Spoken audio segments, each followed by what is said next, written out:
Morning class, I'm Will Kemp from Will Kemp Art School, and this is part 1 in a free series of acrylic painting with still life so you can paint this. This is a finished painting that we're going to get at the end of these 4 weeks course. It's very simple, using very simple techniques. Anyone will be able to do it. We use a few reds, burnt umber and whites, all the colours you should have when you're just getting started. So grab a little canvas, go to my website, you can download this image to work along from, and let's get creating. So this is a lighter version of the colour that you've got underneath here. So this is the burnt umber and titanium white. But just to show you the difference when you use raw umber, because this picture has got reds and greens in it, and the complement of red is green, it's often handy to have a base or an undertone that's got a very slight green tinge to it. So the raw umber, this again just the raw umber and white, you'll see looks a lot greyer when we compare them to this. I know the kind of optically it will look greyer because we've got a warm tone around it, but you can see how this is going to work as a better base for this particular painting. If you haven't got any raw umber, you can easily match this by starting with your burnt umber and add a tiny amount of the ultramarine blue to it, which will cool it down, and you'll be able to get the similar colour.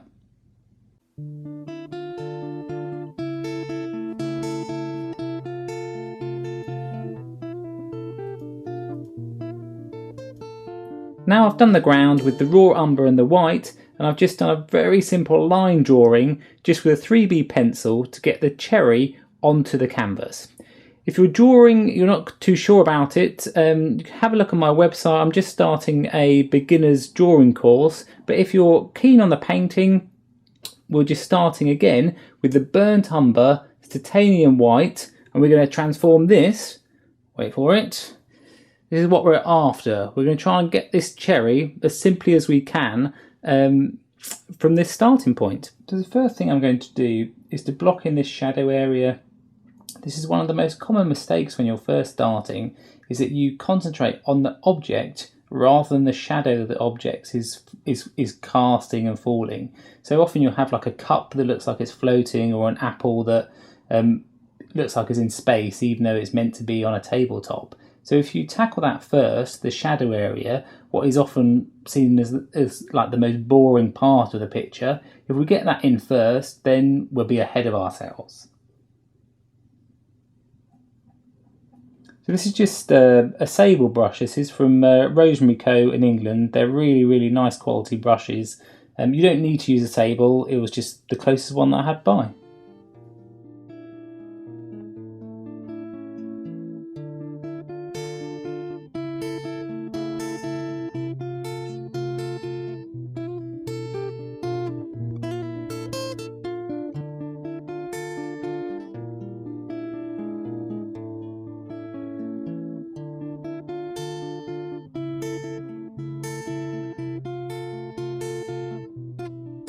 So the area on the shadow area here, where I know it's slightly lighter, all I'm going to do to put in a lighter tone but still keep it simple is just to add a tiny bit of water just to the tip of the brush,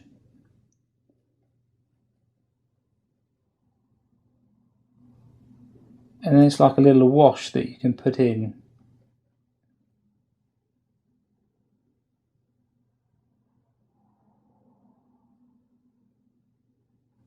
So what I'm doing is I'm looking at the image and I'm trying to see where are the darkest parts of this image, because this is the darkest colour we're using at the moment.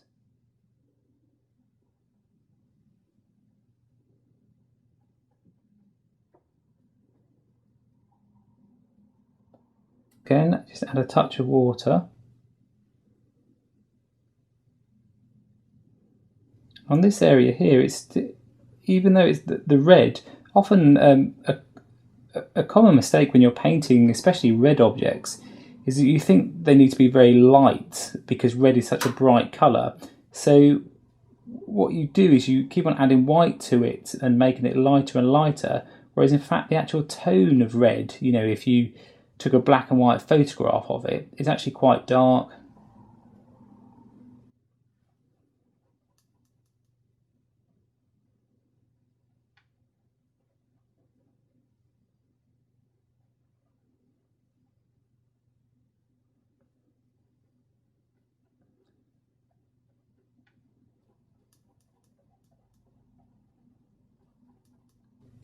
I'm just going to swap to the filbert brush here.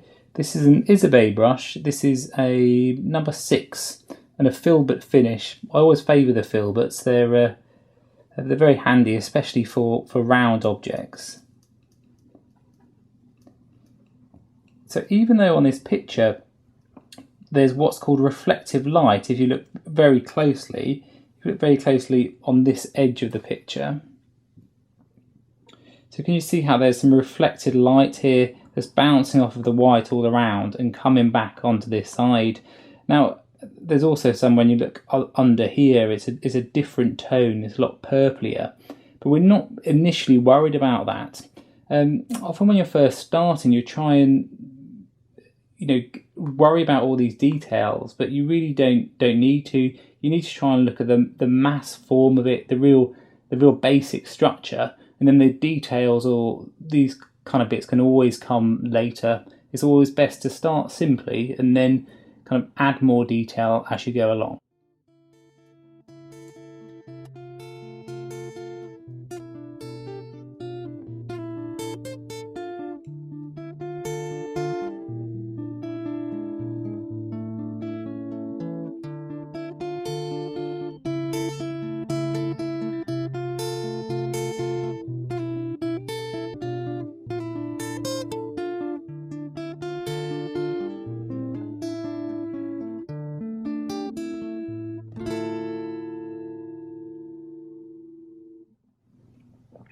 You see how by putting this shadow line in, what I've created is this shape here, what's called a negative space. And when you're doing your drawing, it's very handy to look at these spaces to help you to be able to draw the subject.